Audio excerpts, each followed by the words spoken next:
तो इस प्रस्तुत अध्याय में माता सती दक्ष के यज्ञ में शरीर त्यागती है।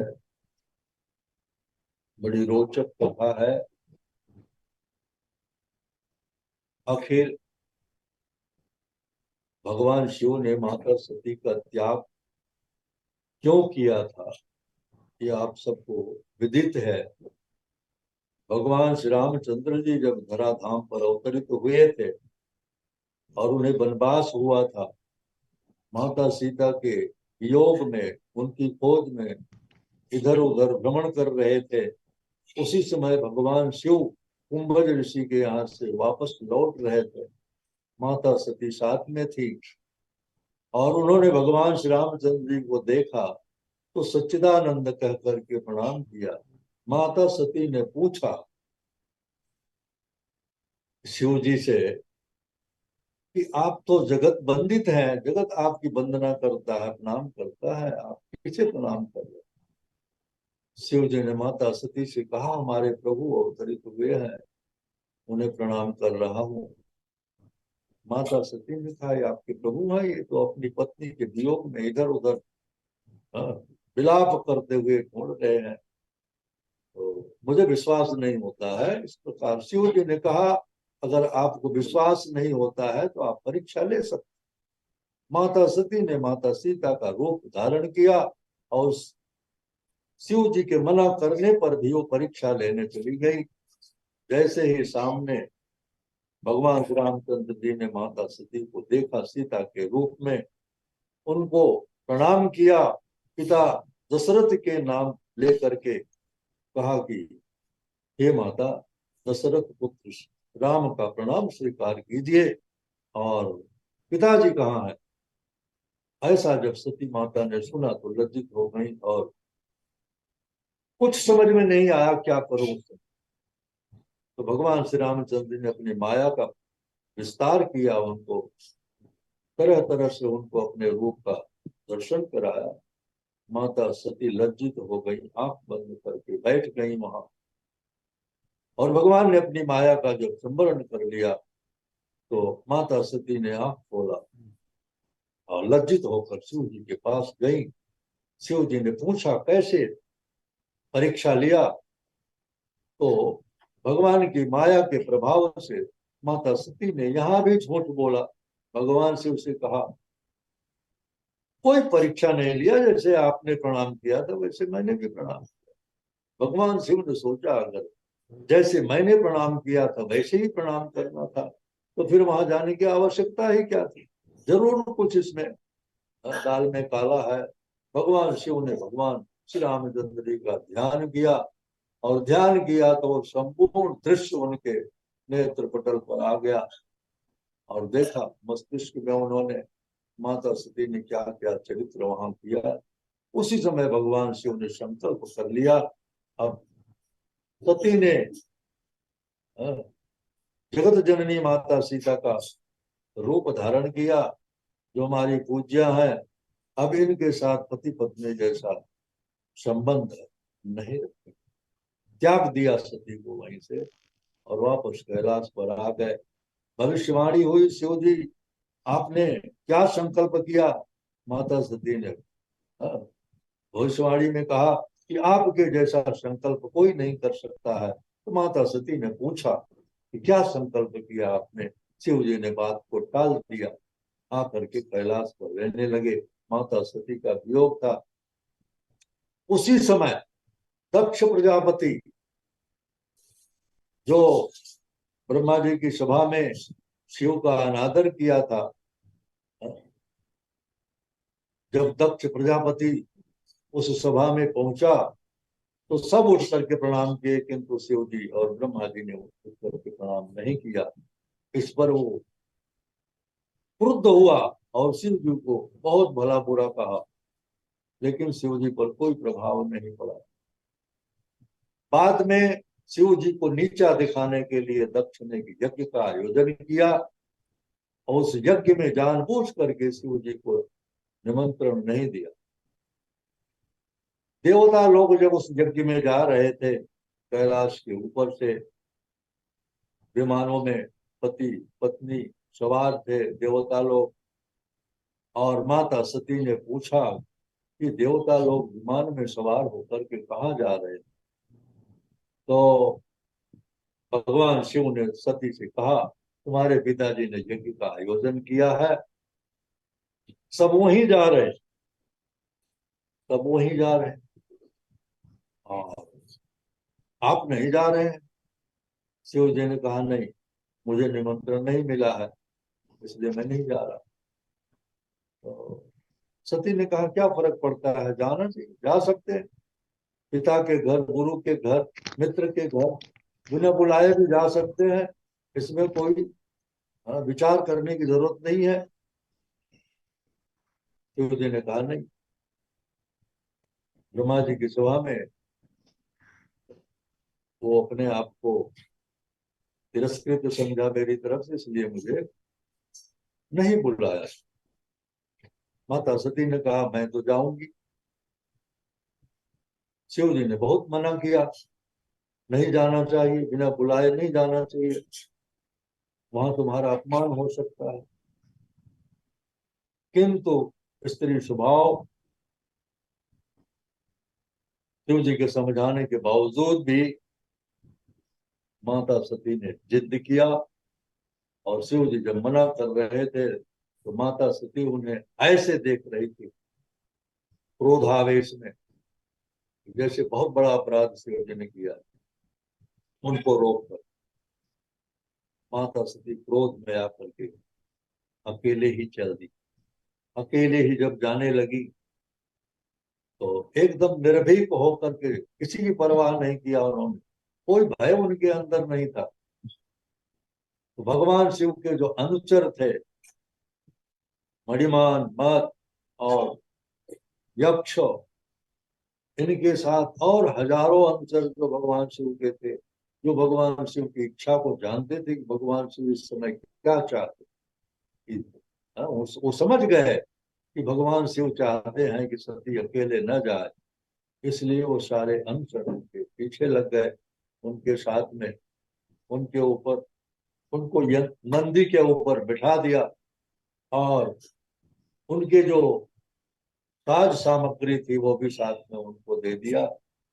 सिर पर छत्र तान दिया अनुचरों ने, और ढोल मृदंग गाजे बाजे के साथ, बड़े उत्साह के साथ, हाँ, ऐसा लग रहा था कि कोई शोभा यात्रा जा रही है।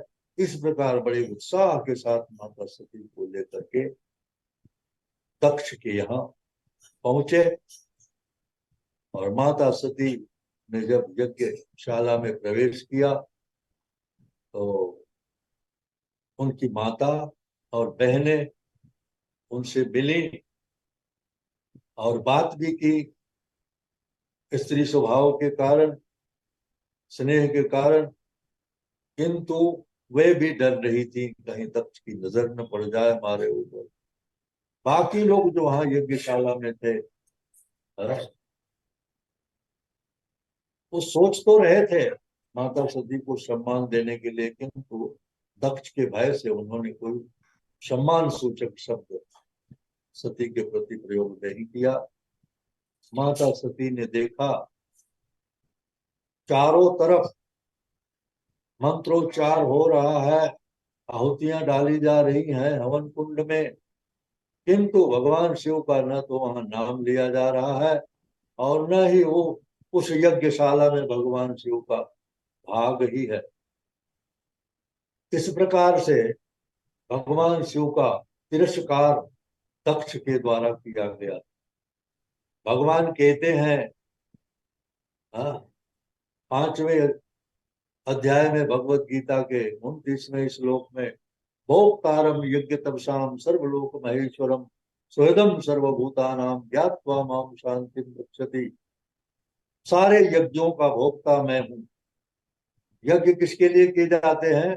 भगवान को प्रसन्न करने के लिए। भोक्तारम यज्ञ तपसाम सर्वलोक महेश्वरम, सारे लोकों का मैं ईश्वर हूँ, मालिक हूँ। सुहृदम सर्वभूतानाम, और सभी प्राणियों का मैं सुहृद हूँ। जो इसे जानता है उस शांति को प्राप्त कर सकता है। किंतु यहाँ जो यज्ञ कर रहे थे लोग, और जिसने यज्ञ का आयोजन किया था, विष्णु को तो प्रसन्न करना चाहता था, किंतु शिव को अलग रखकर उसे यह ज्ञान नहीं था कि भगवान शिव और भगवान विष्णु में अंतर क्या है। भगवान शिव भगवान विष्णु के गुणात्मक अवतार हैं और अभिन्न है। जैसे कि ब्रह्म संहिता में कहा गया है, क्षीरम यथा दधिविकार विशेष योगात् संजायते नहीं ततः पृथक अस्ति हेतो यह समुदामपि तथा समुपैति कार्यात् गोविंदमादि पुरुषम तमहम भजामि। भगवान शिव और भगवान विष्णु में कोई अंतर नहीं है, और भगवान को प्रसन्न करने के लिए यज्ञ कर रहे हैं, किंतु भगवान शिव को अलग रख करके। तो यहाँ पर बताया गया है, माता सती ने वहां क्रुद्ध होकर के, क्रोध के आवेश में आकर, स्थिति तो उनकी ऐसी थी कि दक्ष को भस्म कर दे वो, किंतु ऐसा उन्होंने किया नहीं। उनके जो अनुचर थे, माता सती का भाव देख करके वो चाहते थे कि इस पूरी यज्ञशाला को नष्ट भ्रष्ट कर दे, विध्वंस कर दें और सबको दंडित भी करें, किंतु माता सती ने उनको समझा करके रोका, नहीं, ऐसा करने की कोई आवश्यकता नहीं है। किंतु क्रोध के आवेश में माता सती ने दक्ष को संबोधित किया, कहा, भगवान शिव तो समस्त जीवात्माओं के लिए अत्यंत प्रिय हैं, उनका कोई प्रतिद्वंदी नहीं है, न तो कोई उनका अत्यंत प्रिय है और न कोई उनका शत्रु है। अगर शत्रु कोई है तो सिर्फ आप उनको अपना शत्रु मान रहे हैं, अपने आप को उनके उनके प्रति शत्रुता का व्यवहार आप कर रहे हैं। ऐसे विश्वात्मा से द्वेष करना, जो समस्त वैर भाव से रहित है, किसी से वैर नहीं करते, और आप अपने अंदर ये भाव रखते हैं कि शिव आपके शत्रु हैं। भगवान कहते हैं गीता, समोहम सर्वभूतेषु न मे द्वेषोऽस्ति न प्रिय ये भजन्ति तु मां भक्त्या मयि ते तेषु चाप्यहम्। भगवान गीता में कहते हैं कि समोहम सर्वभूतेषु, मैं सब भूतों से प्रेम करता हूँ, सबके प्रति सम व्यवहार रखता हूँ, न मैं किसी से ईर्ष्या करता हूँ, न मैं किसी से द्वेष करता हूँ।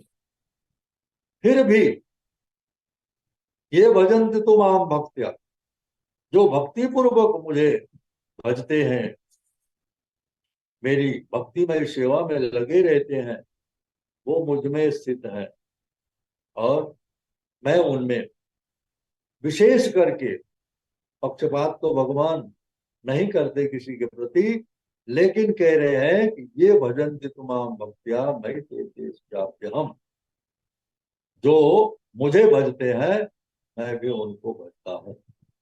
तो भगवान विष्णु को प्रसन्न करना चाहे कोई, और भगवान शिव के प्रति द्वेष रखे, तो उसकी उस भक्ति में, उसके उस यज्ञ में किसी प्रकार का अनुकूल फल मिलने वाला नहीं होता, क्योंकि भगवान की प्रसन्नता में ही यज्ञ की सफलता है। और यहाँ पर द्वेष की भावना है दक्ष के अंदर, तो विष्णु को तो प्रसन्न करना चाहते हैं, किंतु विष्णु के ही गुणात्मक अवतार शिव से द्वेष कर। भगवान कहते हैं कि शिवद्रोही मम दास कहावा, शिवद्रोही मम दास कहावा, सो नर सपने हूँ मोही न भावा। जो शंकर जी से द्रोह करता है, द्वेष करता है, वो मुझे प्रसन्न नहीं है। स्वप्न में भी मैं उसको पसंद नहीं करता हूँ। शिव द्रोही मम दास कहावा। कोई चाहे कि मैं भगवान विष्णु का दास हूं और शिव से द्वेष करता है, तो भगवान विष्णु कहते हैं कि वो मुझे स्वप्न में भी पसंद नहीं है, स्वीकार्य नहीं है। यह भगवान का स्वभाव है। शंकर प्रिय मम द्रोही, शिव जी का प्रिय हो और मुझसे द्वेष करता हो। शिवद्रोही मम दास, और शिव जी से द्वेष करता हो, वो मेरा दास कहता हो। ते नर करई कल्प भरी घोर नरक महवासो। तो ऐसे लोग कल्प भर, एक कल्प भर घोर नरक में वास करते हैं। भगवान विष्णु और भगवान शिव में जो अंतर समझता है, वह भगवान को प्रिय नहीं हो सकता है और शिव जी को भी प्रिय नहीं हो सकता है। तो इस प्रकार से, हाँ, तो बात महाराज यहाँ तात्पर्य में बताते हैं कि समो हम सर्वभूतेश, मैं समस्त प्राणियों के लिए एक समान हूँ। इसी प्रकार शिव जी भगवान के गुणात्मक अवतार हैं। इस सृष्टि में भगवान विष्णु सतोगुण के पालक, ब्रह्मा ब्रह्मा जी रजोगुण के पालक और शिव जी तमोगुण के पालक। भगवान शिव भगवान विष्णु के गुणात्मक अवतार हैं और यह गुणात्मक अवतार उन्होंने स्वीकार किया है तमोगुण को सृष्टि का संहार करने के लिए। अतः उनमें परमेश्वर के ही समान गुण पाए जाते हैं। अगर भगवान विष्णु को सब प्रिय है, भगवान विष्णु सबके साथ समान व्यवहार करते हैं, सबके साथ एक जैसा व्यवहार करते हैं, तो भगवान शिव भी उसी प्रकार व्यवहार सबसे करते हैं। भगवान शिव को आशुतोष भी कहा जाता है। भगवान शिव किसी को भी अपना शत्रु नहीं मानते हैं और जो उनके पास आता है, याचना करता है, उसे उसकी वांछा तुरंत पूरी करते हैं। इसलिए भगवान शिव को आशुतोष कहा। महाराज दशरथ भी भगवान शिव से अपनी इच्छा व्यक्त की थी। आशुतोष तुम अवधर दानी, आरति है रघु दीन जन जानी। भगवान शिव से उन्होंने प्रार्थना की थी, मेरे दुख का निवारण करिए। आप आशुतोष में तुरंत प्रसन्न हो जाते हैं। तो भगवान शिव समदर्शी हैं, उनका कोई न मित्र है और न कोई शत्रु है। जैसे भगवान का कोई मित्र शत्रु नहीं है, किंतु जो स्वभाव से द्वेष पूर्ण होगा वह शिव का शत्रु बन सकता है। जिसके मन में भगवान शिव के प्रति द्वेष है, तो मन ही उसको भगवान शिव का शत्रु बना दे। मन एवं मनुष्याणाम कारणम बंध मोक्ष, वह मन ही, तो मन में द्वेष था, ईर्ष्या थी दक्ष को शिव जी के प्रति, इसलिए शिव जी को वो अपना शत्रु समझने लगा, जबकि शिव जी उसको अपना शत्रु नहीं मानते। इसलिए सती ने अपने पिता को दोषी ठहराया, पिता को दोषी ठहराया। सती ने कहा तुम दोषी हो, क्योंकि तुमने भगवान शिव को और भगवान विष्णु दोनों में अंतर समझा। भगवान विष्णु को प्रसन्न करने के लिए तो तुम यज्ञ का आयोजन किए हो और उन्हीं के अवतार, उन्हीं के समान गुण वाले, और भगवान शिव से तुम द्वेष करते हो। तुम्हारे अतिरिक्त ऐसा कोई नहीं है जो इस तरह की भाव रखता हो, शत्रुता और ईर्ष्या का। अन्य साधु तथा विद्वान ब्राह्मण भी वहां उपस्थित थे। वहां साधु संत भी थे, विद्वान ब्राह्मण भी थे, किंतु वो जानते थे कि दक्ष गलत कर रहा है। सबको पता था दक्ष गलत कर रहा है, भगवान शिव का अनादर कर रहा है, यज्ञ में उनको भाग न दे करके उनका अपमान कर रहा है। किंतु वह भयभीत थे दक्ष से, क्योंकि दक्ष प्रजापतियों का नायक था उस समय। गोस्वामी जी लिखते हैं कि नहीं को वस जन्मा जग माही, प्रभुता पाई पाही मदनाई। संसार में कोई ऐसा जन्मा नहीं, किसी ने ऐसा, हाँ, किसी का ऐसा जन्म नहीं हुआ है जो प्रभुत्व पा जाए और उसे अहंकार न हो जाए। वही स्थिति थी दक्ष को। दक्ष को ब्रह्मा जी ने एक पद दे दिया था, प्रजापतियों का नायक बना दिया था, इसलिए वो अहंकार पे खुला नहीं समा था और किसी को कुछ समझता नहीं था। ये सारे ब्राह्मण जो थे वहां, साधु संत थे, वो जानते थे दक्ष गलत कर रहा है, लेकिन उसके भय से वो बोल नहीं सकते थे। उनके अंदर कोई ईर्ष्या नहीं थी, यद्यपि वे सभी दक्ष के आश्रित थे। अतः दक्ष के अतिरिक्त भला अन्य कोई शिव से क्यों द्वेष करने लगा, यही सती का दोषारोपण था। और तो कोई द्वेष नहीं करता शिव जी से, और ये दक्ष जो है यही मात्र द्वेष कर रहा है शिव जी से। इसलिए माता सती बहुत क्रुद्ध थी। उनका क्रोध आगे के श्लोकों में प्रकट होगा, किंतु यहाँ पर कहा जा रहा है, कहते हैं प्रभुपाद महाराज में तात्पर्य में बताते हैं कि यदि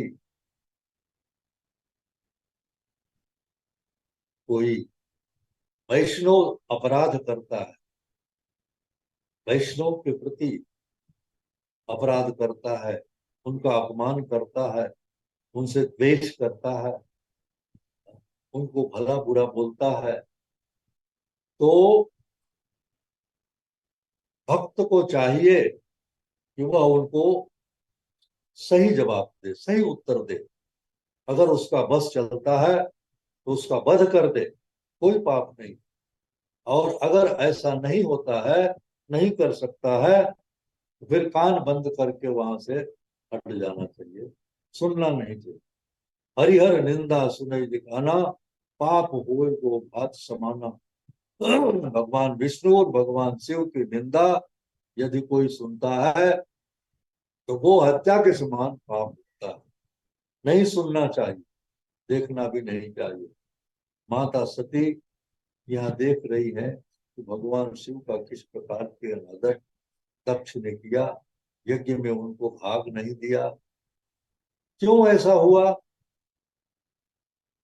दक्ष जो था देहात्म बुद्धि में था, अपने आप को उस पद के ऊपर प्रतिष्ठित पा करके गर्वित हो रहा था। मेरे समान अब इस ब्रह्मांड में कोई है नहीं, मैं ही सब कुछ। आसुरी स्वभाव एक तरह से कहिए उसके अंदर आ गया था, इसीलिए वो शिव जी को अपना शत्रु समझता। ब्रह्मा जी की सभा में तो शिव जी का इतना अपमान किया था उसने, कहा तुम्हारा मुंह बंदर जैसा, आंखें तुम्हारी बंदर जैसी हैं। ब्रह्मा जी के कहने पर तुमसे मैंने अपनी पुत्री का विवाह कर दिया था, अन्यथा तुम मेरी पुत्री के लायक नहीं थे। इस तरह के कटु शब्द बोले थे, तुम मेरे दामाद होने लायक नहीं थे। इतना भला बुरा दक्ष ने शिव जी से कहा। शिव जी के ऊपर कोई प्रभाव नहीं पड़ा, जैसे वो सुन ही नहीं रहे थे दक्ष क्या बोल रहा है। क्यों? क्योंकि भगवान शिव तो भगवान के ध्यान में हमेशा रहते, भगवान के रूप गुण लीला इत्यादि के स्मरण में, या तो फिर उनके नाम के जप में व्यस्त रहते हैं। उन्हें संसार के गुणों से क्या लेना देना। दक्ष क्या कह रहा है क्या नहीं कह रहा है, इसका उनके ऊपर प्रभाव नहीं पड़ा। और जब सब चले गए वहां से, सापा सापी हुआ, दक्ष ने शाप दिया भृगु मुनि को, नंदी ने शाप दिया, नंदी ने भृगु मुनि को शाप दिया। इस प्रकार से वहां का जो वातावरण था ब्रह्मा जी के उस सभा में, सांपों की बौछार हो रही थी, सब एक दूसरे को शाप दे रहे थे। ये स्थिति थी। वही द्वेष, वही ईर्ष्या दक्ष के अंदर था। और दक्ष चाहता था कि मैं सारे देवताओं को जब यहाँ बुलाऊंगा और शिव को नहीं बुलाऊंगा तो उसे इसका आघात लगेगा, उसके मस्तिष्क पर इसका आघात लगेगा, वो अपने आप को स्वयं अपमानित समझेगा। मैं देवताओं के समाज में तिरस्कृत हूं, मेरा तिरस्कार किया गया। भगवान शिव देवताओं में नहीं, महादेव है, देवादिदेव महादेव है वो, देवताओं से सर्वश्रेष्ठ है वो। भागवत में कहते हैं कि निम्नगा नाम यथा गंगा, देवानां च च्युता, वैष्णवानां यथा शंभु। हाँ, वैष्णवानां यथा शंभु। शिव जी सर्वश्रेष्ठ वैष्णव है, वैष्णव में सर्वश्रेष्ठ शिव जी है। इसलिए सारे विष्णु के भक्त जो हैं वो भगवान शिव को अपना आराध्य मानते हैं और उनका, उनके प्रति कभी भी किसी प्रकार का अपराध नहीं करते। किंतु दक्ष, दक्ष मद में चूर था, अहंकार से लिप्त था, इसलिए उसने शिव जी को अपना शत्रु मान करके उस महान यज्ञ के अंदर शिव जी को आमंत्रित भी नहीं किया और शिव जी को यज्ञ में भाग भी नहीं दिया। वो ब्राह्मण जो आहुतियां डाल रहे थे यज्ञ के अंदर, उसमें ओम नमः शिवाय का उच्चारण भी नहीं कर रहे थे। अगर वो ओम नमः शिवाय करके आहुतियां डालते तो शायद दक्ष उनको दंडित भी कर सकता था या वहां से वो उनको भगा भी सकता था। किंतु दक्ष के डर से भगवान शिव के नाम से आहुति भी नहीं डालते थे ब्राह्मण। और यह दृश्य देख करके माता सती को अत्यंत क्रोध हुआ और उनके क्रोध को उनके अनुसार भाप लिए। माता सती का उस समय उनकी इच्छा क्या है, क्या चाहती है, वो उग्र रूप देखा जब माता सती का उनके अनुचरों ने, तो उन्होंने चाहा कि दक्ष को इसी समय दंडित करें, किंतु माता सती ने उनको समझा बुझा करके रोक दिया, नहीं समय तुम लोग ऐसा कुछ मत करो।